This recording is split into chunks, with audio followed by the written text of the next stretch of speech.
les Actes des Apôtres, chapitre 2, Actes des Apôtres. Actes des Apôtres, chapitre 2.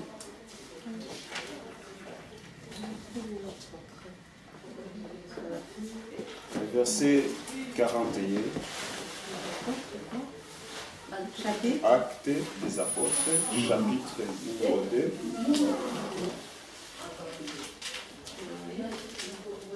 Chapitre numéro 2. Verset 41 au verset 47.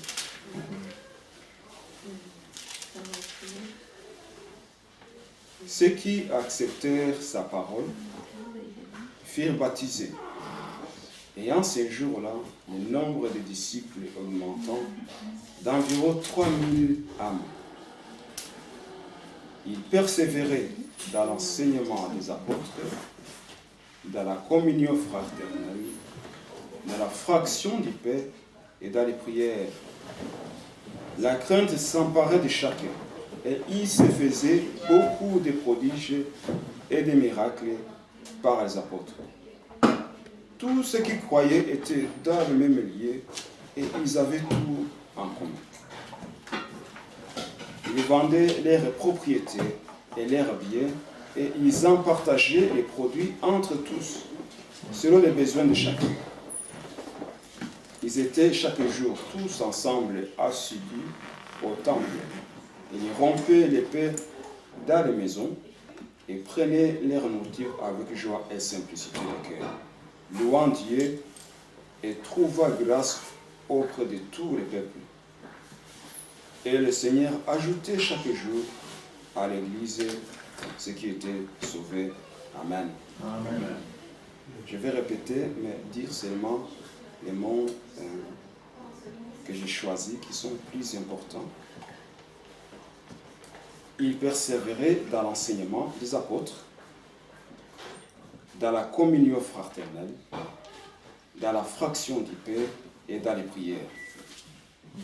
Ils partageaient leurs biens, louant Dieu. Et le Seigneur ajoutait chaque jour à l'Église ceux qui étaient sauvés. Amen. Aujourd'hui, comme j'avais dit la fois passée, nous allons parler ensemble sur les vertus du repas du Seigneur dans le royaume de Dieu.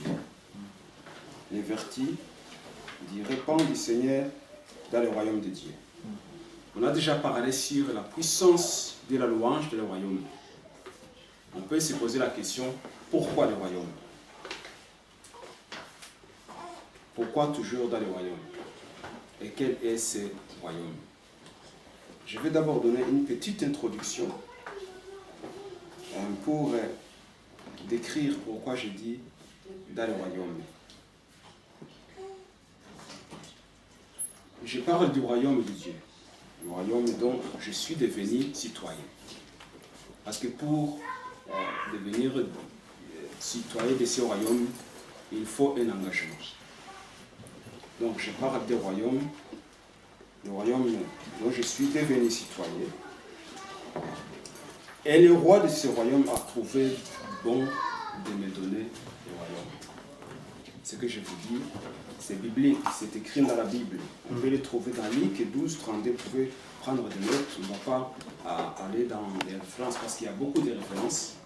Ici, le roi de ce royaume, le Dieu Tout-Puissant lui-même, il a trouvé bon de me confier, de nous confier le royaume. C'est écrit dans Luc 12, 32.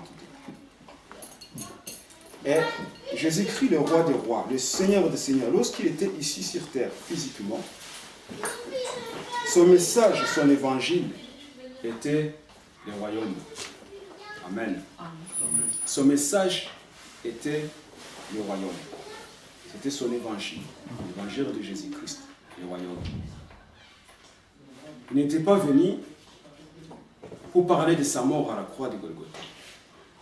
Ce n'était pas le message principal de Jésus-Christ. Ce n'était pas la guérison des malades. Ce n'était pas des miracles. Toutes ces œuvres qu'il a accomplies font partie du programme le royaume de Dieu. Jésus lui-même prêchait le royaume de Dieu. Il faut aussi que j'annonce aux autres, c'est Jésus qui parle, aux autres villes la bonne nouvelle du royaume de Dieu, car c'est pour cela que j'ai été envoyé. C'est Jésus aussi qui parle. Ce qui nous montre que le royaume était le message principal de Jésus. C'est ce qu'il a prêché et c'est ce qu'il nous a demandé de prêcher. Et c'est ce qu'il dit, c'est aussi, c'est pour ça que j'ai été envoyé. J'ai été envoyé pour parler du royaume de mon Père. J'ai été envoyé pour prêcher le royaume de Dieu. Voilà ma mission. C'est ce que Jésus dit en Luc 4, 43. Si vous voulez vérifier, il dit, il faut que j'annonce aux autres villes la bonne nouvelle du royaume de Dieu, car c'est pour cela que j'ai été envoyé. C'est pour cela. C'est pas pour autre chose. C'est pour cela que j'ai été envoyé. Prêcher, annoncer la bonne nouvelle du royaume de Dieu. C'est aussi un ordre que nous avons reçu du Seigneur. Lorsque Jésus a envoyé ses disciples prêcher le royaume de Dieu et guérir les malades, il a dit, allez prêcher le royaume de Dieu. Après les prédications, allez guérir les malades, chasser les démons, purifier les lépreux, ressusciter les morts. Ce sont des œuvres. Mais le message que vous allez annoncer, c'est le message du royaume de Dieu. C'est ce qu'il a dit à ses disciples. Allez prêcher le royaume de Dieu et guérissez les malades, chassez les démons, ressusciter les morts. Voilà pourquoi je parlais du royaume. Alors, la fois passée, il y a à peu près 1 mois et demi, presque 2 mois, que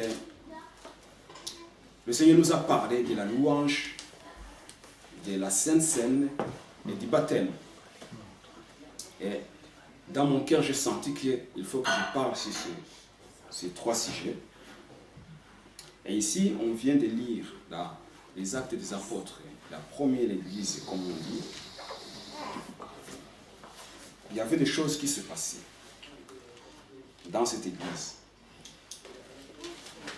Il y avait des conversions en masse. Les gens qui se repentaient en masse, qui se donnaient au Seigneur en masse. Pourquoi dans cette église? Parce qu'il y a des choses qui se passaient dans cette église qui faisaient que les gens venaient. Et si on regarde point par point, on trouve que le Seigneur lui-même a ajouté les gens. Comme le témoignage qu'on venait d'entendre de notre sœur. La compassion qui a fait qu'une personne retrouve la vie qu'elle avait perdue. Ils étaient là, en train de partager leur bien, d'écouter la parole de Dieu, de partager le repas du Seigneur, de louer le Seigneur et de prier. Voilà ce que c'est à cette époque leur activité principale. Dans les maisons et dans les temples. J'imagine une femme qui va dire à son mari, aujourd'hui, je ne vais pas au marché. Toutes ces tomates-là que j'ai pour le commerce, aujourd'hui, je les amène dans le temple. Parce que c'est là maintenant que se trouve le business. Tu vas faire quoi avec là-bas? Tu vas les vendre parce qu'il y a beaucoup de monde? Non, je vais les donner. C'est maintenant là-bas que je vais faire mes business. Le business, c'est là-bas. J'amène mes tomates là-bas. Je ne vais pas les vendre, je vais les donner. Et le mari va dire, mais maintenant, tu es folle. Parce qu'elle était déjà, la femme, par exemple, elle est devenue folle de Christ. Mais lorsqu'elle rentre à la maison, elle rentre maintenant avec autre chose. Elle est partie avec des tomates, mais elle a fait connaître son besoin, qu'à la maison, il n'y avait pas de viande. Maintenant, elle rentre avec des viandes. Et le mari dit, mais écoute, mais tu es parti à donner les tomates, mais tu rentres avec des viandes. Mais je t'avais dit que maintenant, c'est là-bas que le business, ça s'est passé. Gloire à Dieu. Il partageait l'air bien. Celui qui n'avait pas une maison, il allait là-bas, on dit, moi j'ai une grande maison, maintenant j'ai 2 chambres chez moi où tu veux vivre. Il rentrait chez lui. C'est ça la solution. Déjà là, ils sont là, mais ils n'ont pas l'endroit où aller dormir. Mais ces problèmes n'existaient plus dans la première église. Parce que tout s'est partagé. Des maisons jusqu'à, j'allais dire jusqu'aux chaussettes. Il n'y avait pas peut-être de chaussettes à cette époque-là. Mais tout s'est partagé. Et qu'est-ce qui faisait que ces choses amenaient plusieurs personnes à Christ? C'est parce qu'il les faisait fidèlement avec un bon cœur, rempli d'amour de Christ et l'engagement. C'est pas facile que les gens qui avaient leurs affaires, leur business, leurs champs, commencent à les vendre pour aller vivre en communauté, partager leurs biens et vivre là-bas. C'était pas facile, mais c'est un engagement qui montre que lorsqu'on suit Jésus, Christ il a dit lui-même, c'est lui qui me préfère, qui préfère son Père à ma place, il n'est pas digne de mon royaume. Donc si tu aimes ta mère, ou tu aimes ton père, ou tu aimes tes enfants, plus que tu m'aimes, tu n'es pas digne de mon royaume. Alors, la personne va dire, mais tout ce que j'ai, je vais le donner à Christ. Je donne tout à Christ et il donne tout à Christ. Qu'est-ce qui se passe? Et Christ lui donne maintenant le royaume. Amen. Et lorsque tu as le royaume, tu as tout ce que tu as besoin. Il n'y a plus de besoin dans le royaume de Dieu. C'est pour ça que je dis le repas du Seigneur dans le royaume. Le repas du Seigneur, c'est un mot que moi je vais utiliser, c'est le mot que Paul a utilisé. Pourquoi j'utilise le repas du Seigneur? Parce que lorsqu'on parle souvent de la Sainte Seine, la Sainte Seine, Seine c'est un mot italien qui veut dire repas du soir. Parce que la Sainte Seine, nous le repas du Seigneur on ne le prend pas souvent le soir, ou seulement le soir. On le prend n'importe quelle heure où on se réunit pour partager le repas du Seigneur. On dit Sainte Seine, le repas du soir, le seul repas du soir, parce que c'est le dernier repas que Jésus a pris lorsqu'il a institué la Sainte Seine, c'était le soir avec les disciples. Alors c'est de là que ça a commencé, qu'on dit la Sainte Seine. Amen. Là on est d'accord. Alors le repas du Seigneur dans le royaume. Cela a commencé lorsque Jésus parlait en public. Il était en train d'annoncer la bonne nouvelle du royaume de Dieu. Et il était en train aussi de décrire son identité, ce qu'il est. Ce qu'il est pour Dieu, ce qu'il est pour lui-même et ce qu'il est pour nous. Amen. Cela, on le trouve dans l'évangile de Jean, chapitre 6. Évangile de Jean, chapitre 6.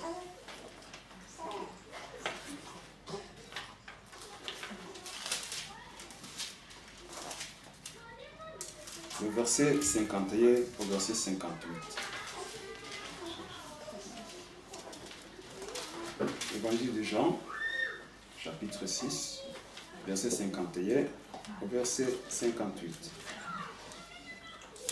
Lisons ensemble.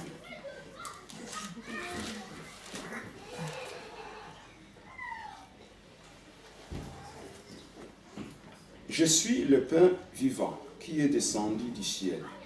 Si quelqu'un mange ce pain, il vivra éternellement. Et le pain que je donnerai, c'est ma chair que je donnerai pour la vie du monde. Là-dessus, les Juifs discutaient entre eux. Comment peut-il nous donner sa chair à manger?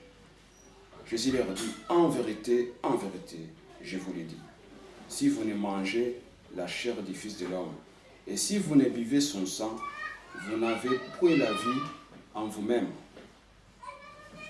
Celui qui mange ma chair et qui boit mon sang a la vie éternelle, et je les ressusciterai au dernier jour. Car ma chair est vraiment une nourriture, et mon sang est vraiment un breuvage. Celui qui mange ma chair et qui boit mon sang demeure à moi, et je demeure à lui. Amen. Ici, Jésus, il introduit en public ce qu'il est le pain de vie descendit du ciel. Et il parle au public qui ne saisissait pas le message. Mais lui, il savait ce qu'il était en train de faire. Parfois, on parle en vide, mais on doit parler. Lorsqu'on parle, il y a une personne, un homme de Dieu, le Seigneur lui demande de se lever la nuit, de prendre sa voiture et d'aller où le Seigneur l'amène. Il prend sa voiture et il suit les instructions de Dieu. Le Seigneur l'amène sur un pot et dit « Arrête-toi là-bas » et commence à prêcher. C'était au milieu de la nuit et il n'y avait personne. L'homme sort de la voiture, dit « Seigneur, tu m'as demandé de prêcher, je vais prêcher. » Il prêche la parole au milieu de la nuit. Après avoir prêché, il appelle les gens au salut. Et il a prié. Et le Seigneur dit, maintenant rentre chez toi. Il prend la voiture, il rentre à la maison et il continue sa nuit à dormir. Plus tard, des années sont passées, il est parti en Amérique, dans une conférence. Et puis, il entend un homme de Dieu qui donne un témoignage. Il dit, il y a une nuit où j'étais mal et j'allais me suicider. J'étais sous un pont, j'étais prêt à me suicider et j'entends un homme qui a commencé à prêcher, il a parlé de moi et il a prié pour moi pour le salut et ces jours-là j'ai reçu le Seigneur. Et le Messie, il dit, waouh, notre Dieu est un Dieu des miracles qui opère. À chaque instant, il travaille. C'est ce que Jésus a dit. Mon Père travaille. Moi aussi, je travaille. Amen. Alors, Jésus était en train de parler. Preuve, beaucoup de gens sont partis. Mais ce n'est pas possible. Qui peut écouter ces enseignements? C'est dire, qui peut manger la chair de l'homme? On n'est pas des cannibales. Il est tombé sur sa tête. C'est ce qu'on dit pour lui, c'est vrai. C'est un mauvais prophète, c'est un faux prophète. Maintenant, il déraille. Qu'est-ce qu'il nous raconte là? Comment on peut manger la chair d'un homme et boire son sang? Mais lui, il parlait les choses spirituelles. C'est ceux qui ont l'esprit de Dieu qui entendent les choses spirituelles. Il regarde et ses disciples, il voit qu'aussi, il voit Pierre, il voit Jean, il voit Jacques aussi, que les liens qui sortaient de la tête, mais vous aussi, vous ne voulez pas partir? Parce qu'il voyait qu'eux aussi, ils n'avaient pas compris. Vous aussi, vous ne voulez pas partir? Et Pierre dit non, Seigneur, où irons-nous? C'est toi qui as la parole de vie. Je pense que cette parole aussi a conforté Jésus. Il y a quand même les gens, même s'ils ne comprennent pas vraiment la matière, ils sont en train de me suivre. Gloire à Dieu. Jésus, il a introduit le repas du Seigneur là. Il dit, celui qui veut avoir la vie éternelle.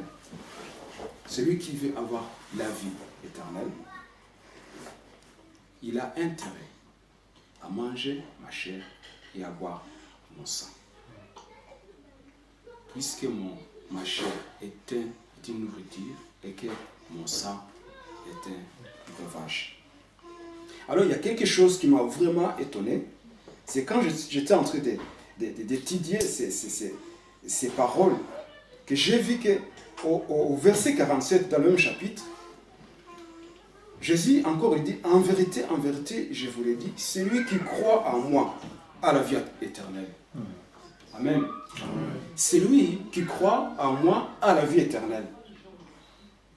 Et au verset 40, il dit, la volonté de mon Père, c'est que quiconque voit le Fils et croit à lui ait la vie éternelle et je les ressusciterai au dernier jour. Les mêmes promesses que celui qui mange sa chair et qui boit son sang. Alors j'ai tiré une conclusion, je dis, le fait de boire, de manger et de boire le sang de Christ équivaut aussi de croire en lui. Je crois à Jésus-Christ, j'ai la vie éternelle et il va me ressusciter au dernier jour.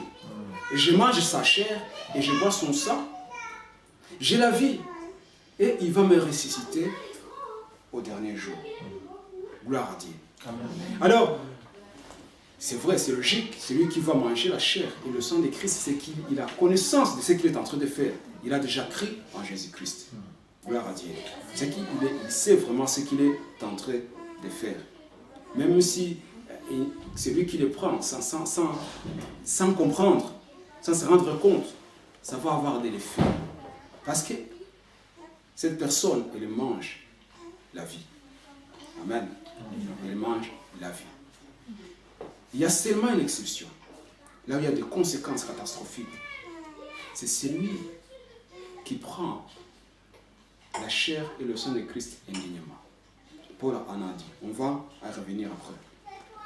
Mais ici, je vais souligner un truc. C'est que lorsque Jésus il dit, celui qui mange ma chair et qui boit mon sang, il a la vie éternelle et je les ressusciterai au dernier jour. C'est que lorsqu'on est dans le royaume, on a la vie. C'est exact. Je suis dans le royaume parce que j'ai la vie. Pourquoi? Parce que j'ai un pas de sortir dans le royaume des ténèbres, le royaume des morts. Parce que, qu'est-ce que la Bible nous dit? Elle nous dit que celui qui n'a pas Jésus-Christ, il est mort spirituellement. Nous sommes des esprits qui habitent dans un corps. Lorsque l'esprit n'a plus contact avec la source, cet esprit est mort. Ce qui veut dire, la personne qui vit dans le monde des ténèbres, dans le royaume des ténèbres, il est mort. Nous sommes d'accord. Mais lorsque je fais un pas pour entrer dans le royaume, parce qu'il faut faire ces pas pour entrer dans le royaume, lorsque j'entre dans le royaume, j'ai la vie. Et cette vie doit être maintenue. Elle doit être maintenue comment? Comme je mange quotidiennement, le petit déjeuner, le déjeuner, le dîner, pour maintenir mon corps en bonne santé. C'est la même chose lorsqu'on est dans le royaume de Dieu. Il y a les choses qu'on doit faire pour vivre, avoir la bonne santé spirituelle dans ce royaume. Jésus l'a dit clairement. Vous avez intérêt à manger ma chair, à boire mon sang, pour avoir la vie éternelle.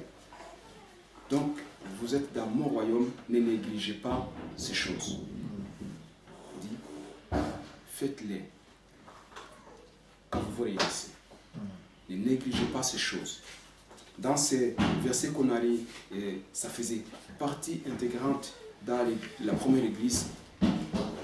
Il partageait la parole. Il rompait le pain. Il priait et il louait Dieu. C'était ce qu'il faisait.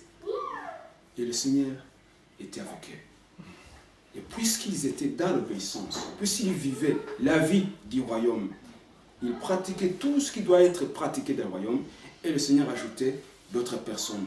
Donc, ce qui faisait que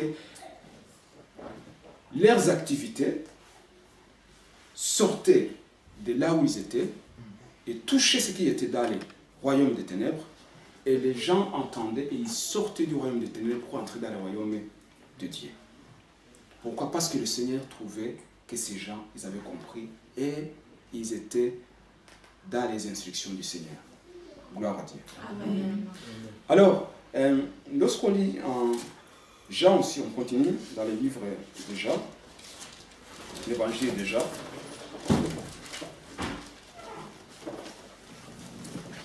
Chapitre 17.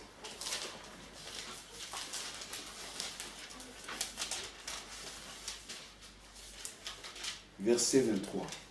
Évangile de Jean, chapitre 17, verset 23. Ici, c'est Jésus qui parle. Jésus, il dit, moi à né, et toi à moi. Il parle là, il dit, moi Jésus-Christ, à né, à qui? À nous, et toi le Père à moi. Moi, je dirais de l'autre, je vais inverser. Alors Jésus dit, Père, tu es à moi, et moi, je vais être à nous. Amen. Amen. Comme tu es à moi, Père, tu es à moi, moi aussi je vais être à nous. Comment il va entrer à nous? C'est Jésus. Et comment il va être maintenu à nous? C'est Jésus. Lorsque quelqu'un est malade, ou qu'il a perdu beaucoup de sang, on lui donne du sang, n'est-ce pas? On lui donne du sang, on ne lui donne pas le sang des animaux, on lui donne le sang des hommes. Et en plus, des personnes de même groupe. Ou des groupes comme mon groupe, moi je donne à tout le monde. Je suis généreux, je donne à tout le monde. Donc, le Seigneur, Jésus-Christ, il dit, moi moi à cette femme-là, moi dans cet homme-là, comme Père tu es à moi, moi aussi je vais être aimé. Entrer dans leur corps, vivre dans leur corps, puisque mon esprit est là dedans et que je suis l'esprit, je vais me connecter avec cet esprit en intérieur et il va demeurer comme moi, parce que maintenant je vais constamment le nourrir. Je dirais ça comme ça. C'est Jésus qui est en moi, qui fait partie de moi. Il a besoin de sa partie, de sa chair et de son sang. Amen. Amen. Il est en moi. Moi, je dois constamment entretenir cette vie que j'ai, la vie de Christ en moi. Je dois constamment nourrir cet esprit par la chair de Christ, par le sang de Christ. C'est pour ça que Jésus a dit, celui qui ne mange pas ma chair et qui ne boit pas mon sang, il est pareil à celui qui n'a pas reçu le Seigneur. Lorsque vous avez reçu votre Seigneur Jésus-Christ comme sauveur et maître, aussi vous devez constamment manger sa chair et boire son sang. Puisque si vous ne faites pas cela, vous êtes comme celui qui n'a pas crié à l'homme. C'est comme si on vous donne, vous êtes malade, le docteur vous donne l'ordonnance avec voilà, des médicaments, des antibiotiques. Les antibiotiques, quand tu les prends, quand tu les commences, tu dois terminer le cure. Lorsque tu t'arrêtes au milieu, ça n'a pas d'effet, selon les médecins. Il faut prendre le cure et le terminer. Et le prendre comme c'est prescrit. Si c'est le matin, midi et soir, tu dois le faire matin, midi et soir. Tu ne le fais pas midi et tu vas le faire soir. Ce sont des antibiotiques. C'est la même chose, Jésus dit, pour que vous ayez la vie en vous, la vie éternelle, et que je vous ressuscite le dernier jour, vous devez manger ma chair et boire mon sang. Là, c'était la théorie. Et maintenant, le soir, où il était avec ses disciples, pour la toute dernière fois, c'était pendant la période de la fête des pains à lever. Le Seigneur fait toujours les choses. Hein. Il a ses calculs. Il ne fait rien de hasard. Le pain sans lever symbolise le pain sans péché. Parce que le vin symbolise le péché. Et Jésus, il dit, je suis le pain de vie. Ce pain n'a pas de péché. Jésus n'a jamais commis de péché. Il n'avait pas de péché à lui. À cette époque, à ce moment-là, il ne mangeait pas le pain avec du levain. Parce que même c'est interdit d'avoir du levain dans la maison pendant la période des pains sans levain. Donc, il faut nettoyer tout et qu'il n'y ait pas de levain dans la maison pendant cette période des pains sans levain. Et qu'est-ce qui se passe? Et Jésus, il va mettre maintenant en pratique ce qu'il a enseigné sur la montagne en public et que les gens n'ont pas compris. Maintenant, il va les enseigner et les faire pratique. Il va faire la pratique avec ses disciples, puisque ce sont les disciples qui vont continuer le ministère de Jésus-Christ.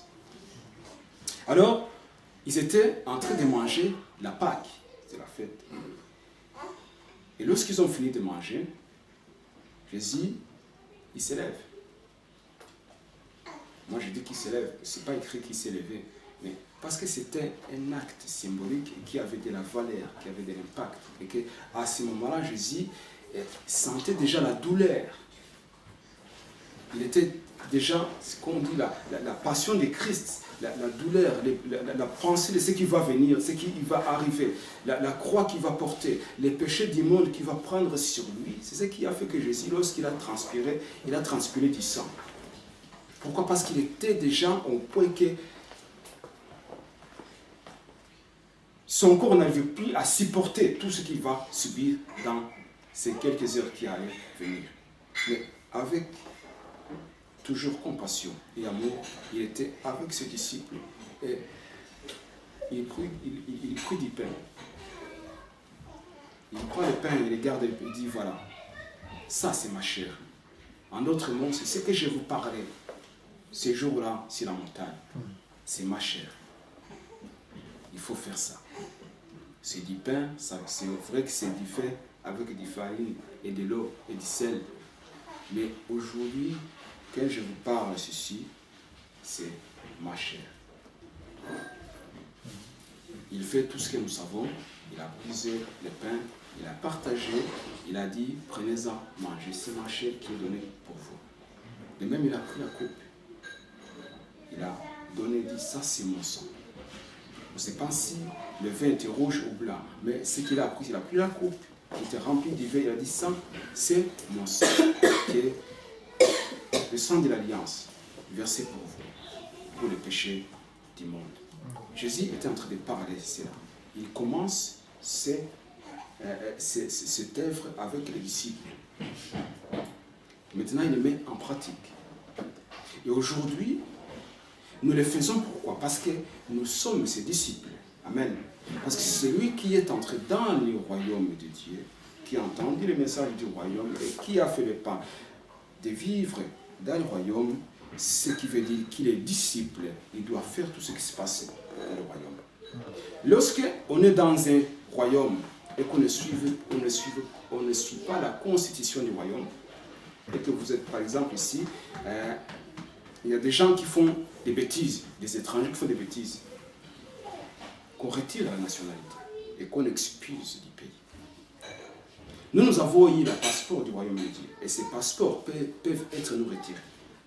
Lorsqu'on n'applique pas ce que le Seigneur nous a demandé, lorsqu'on n'applique pas la loi, les principes du royaume, ces passeports peuvent être nous retirés.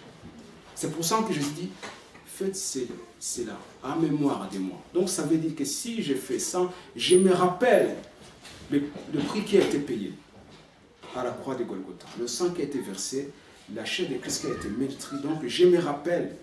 Et ce rappel, il est là constamment. À chaque fois que je le crois, je dis, est-ce que je suis toujours dans ce royaume? Est-ce que j'applique toujours les principes de ce royaume? Est-ce que je suis toujours la loi de ce royaume? Alors, lorsque je prends, je dis, je suis en accord avec ce qui se passe dans ce royaume, que je suis en ordre avec la constitution de ce royaume. Lorsqu'on n'arrive pas à suivre, on est rejeté. Le fait d'entrer dans le royaume, ça ne veut pas dire qu'on ne peut pas te faire sortir du royaume. C'est pour ça que le Seigneur, les disciples, ils étaient là constamment, en train d'étudier la parole de Dieu, de louer le Seigneur et de prier et de partager le repas du Seigneur. Alors, je termine par là, à 1 Corinthiens.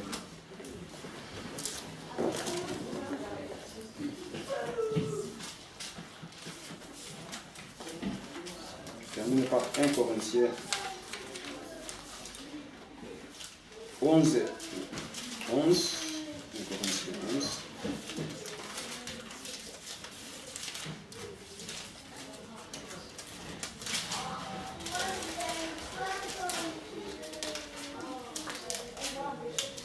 Lorsqu'on ne fait pas attention à ce que nous faisons, ça devient du débordement et ça devient du péché et ça triste aussi. On commence par le verset 17. 1 Corinthiens 11, verset 17. En donnant cet avertissement, c'est Paul qui parle, c'est que je ne loue point, c'est que vous vous assemblez non pour devenir meilleur, mais pour devenir pire.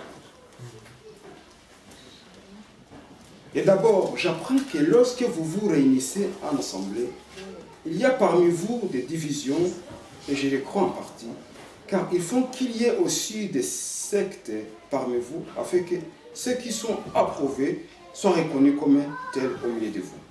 Donc, lorsque vous vous réunissez, ce n'est pas pour manger le repas du Seigneur, car quand on se met à table, chacun commence par prendre son propre repas, et l'est en fait, tandis que l'autre est ivre. N'avez-vous pas de maison pour y manger et boire? Ou méprisez-vous l'église de Dieu et faites-vous honte à ceux qui n'ont rien? Que vous dirai-je? Vous louerai-je? Et cela je ne vous loue point. Car j'ai reçu du Seigneur ce que je vous ai enseigné. C'est que le Seigneur Jésus, dans la nuit où il fut livré, prit du pain. Et après avoir rendu grâce, les rompit et dit, ceci est mon corps qui est rompu pour vous. Faites ceci en mémoire de moi. De même, après avoir soupé, il prit la coupe et dit, cette coupe est la nouvelle alliance à mon sang. Faites ceci en mémoire de moi, toutes les fois que vous en boirez.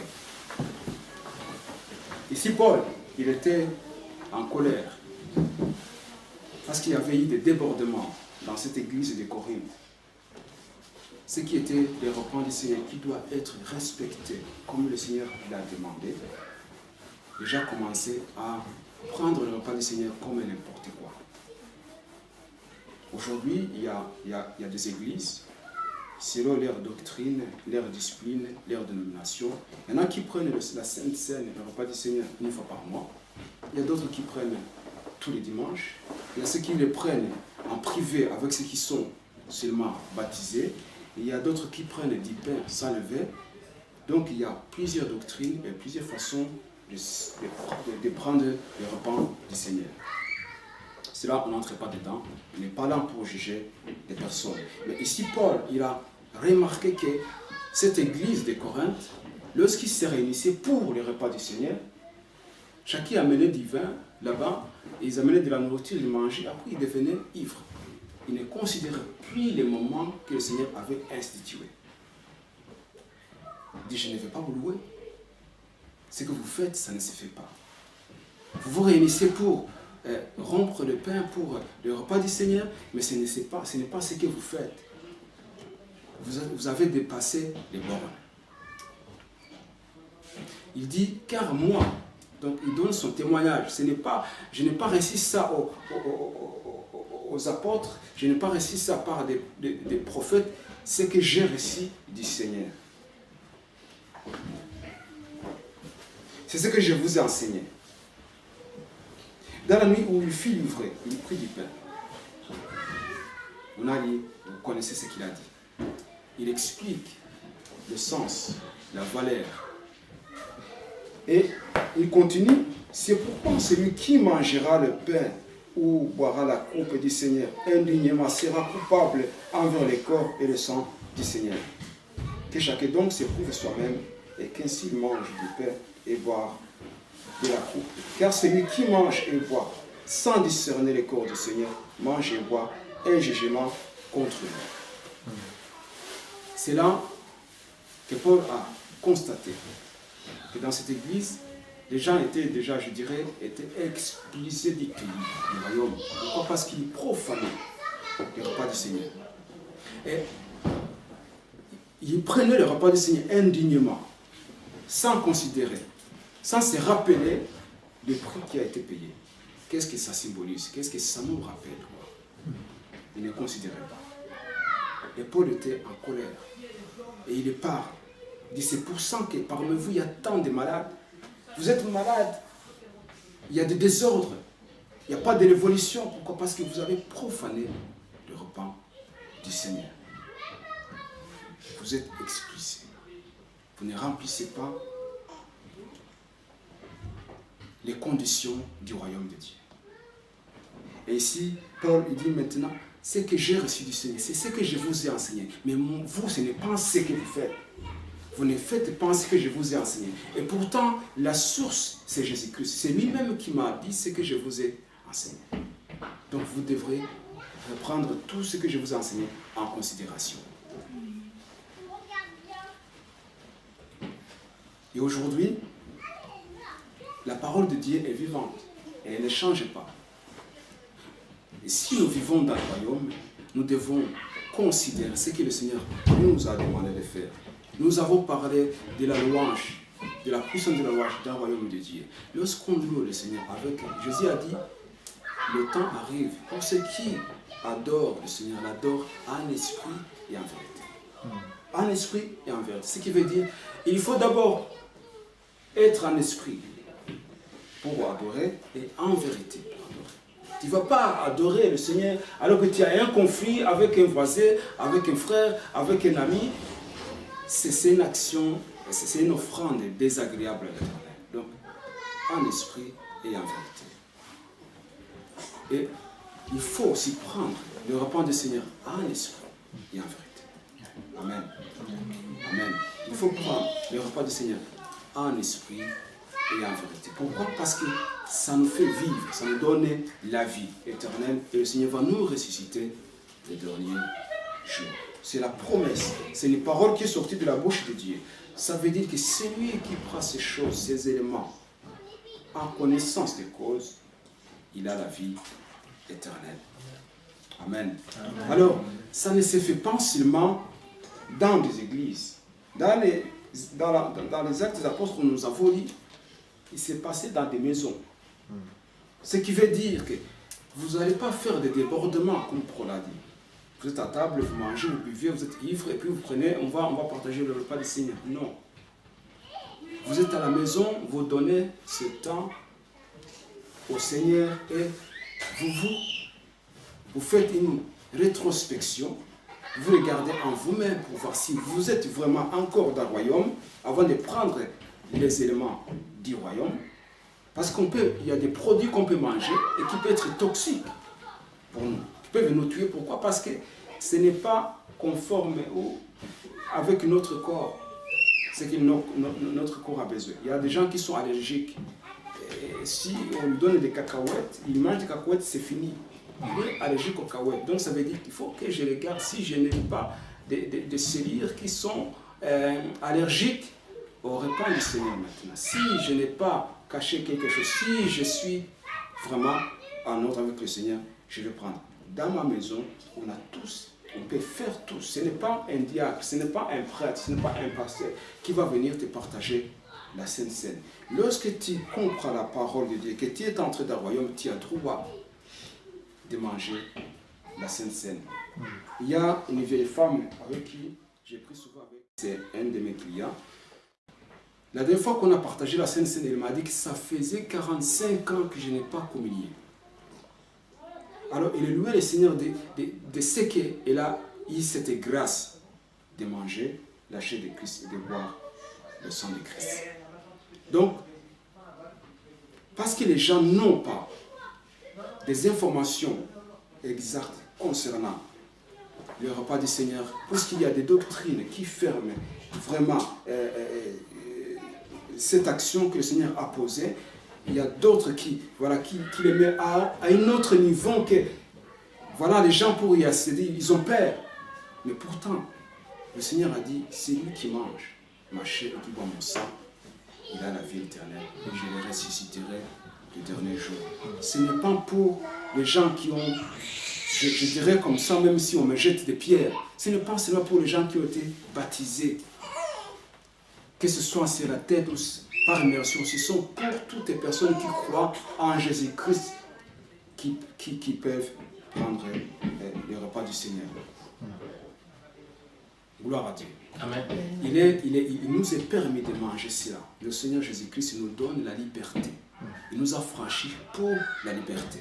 Mais pas pour être liés par des doctrines. Il nous a franchis pour la liberté. C'est pour ça que le repas du Seigneur est pour toutes les personnes qui a reçu Jésus-Christ comme son Seigneur, son Sauveur, et qui marche en nouveauté de vie. Il peut le faire en famille, dans la maison, à l'église, dans des cellules de prière. On peut le faire partout où on est, en condition qu'il n'y a pas de débordement, comme l'apôtre Paul nous avertit. C'est pour ça qu'il y a trop de malades, qu'il y a des morts. Pourquoi? Parce que vous prenez le corps et le sang du Seigneur indéniablement. C'est pour ça que voilà, il y a des conséquences.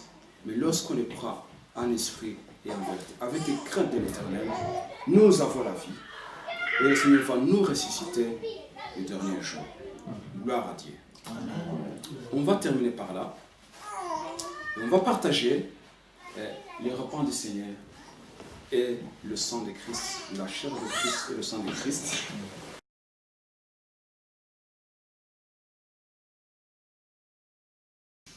Alors vous venez d'entendre ce message qui parle du repas du Seigneur, de la Sainte Seine, ou de la fraction du pain, comme nous l'avons lu dans Actes des Apôtres. Il y en a qui parlent de la fraction du pain, le repas du Seigneur, comme il a été dit.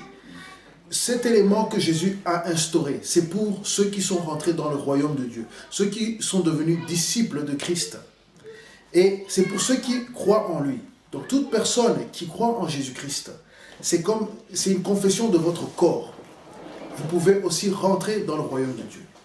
Alors je vais vous guider comment la Bible dit tout simplement que celui qui veut rentrer dans le royaume de Dieu d'une manière consciente et d'une manière engagée doit le croire dans son cœur et doit le confesser de sa bouche. Je vais vous guider dans cette courte prière. Si vous ne savez pas prier, vous répétez après moi. Et c'est une courte prière qui vous annonce là où vous étiez et là où vous allez. Et vous étiez dans le monde des ténèbres et vous allez dans le royaume de la lumière, le royaume de Dieu. Alors priez avec moi. Seigneur Jésus, je viens devant toi. Je reconnais que je suis pécheur et que j'ai manqué la cible, que j'ai besoin d'être sauvé. Je veux quitter le royaume du péché, des ténèbres, pour entrer dans ton royaume de lumière. Aujourd'hui, je reconnais que je suis pécheur et que je t'accepte comme Seigneur et Sauveur. Toi, Jésus-Christ, viens dans ma vie et règne dans ma vie. Je vais te suivre jusqu'à la fin de mes jours. Saint-Esprit, viens et remplis ma vie. Et guide-moi dans le chemin de la sainteté. Au nom de Jésus que j'ai prié. Amen. Si tu as fait cette prière, tu fais maintenant partie de la famille céleste. Tu as prié à Jésus-Christ en priant au Père. Et lui, il t'a donné l'accord. Parce que c'est lui qui a instauré ce chemin. C'est lui qui a envoyé Jésus-Christ vers nous, afin que nous puissions rentrer dans le royaume de Dieu. Aujourd'hui, si tu veux aussi prendre le repas du Seigneur, tu peux trouver des gens qui croient en Dieu, qui croient en Jésus-Christ, afin que tu puisses communier avec eux. La communion fraternelle est très importante. Et c'est ça qui permet de grandir spirituellement. Je t'invite donc à le trouver. Et si tu n'en as pas, alors témoigne à quelqu'un, à un ami. Parle-lui de ce que tu crois.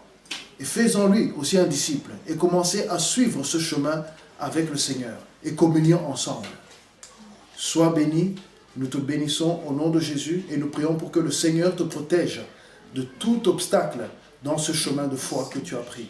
Au nom de Jésus-Christ. Amen.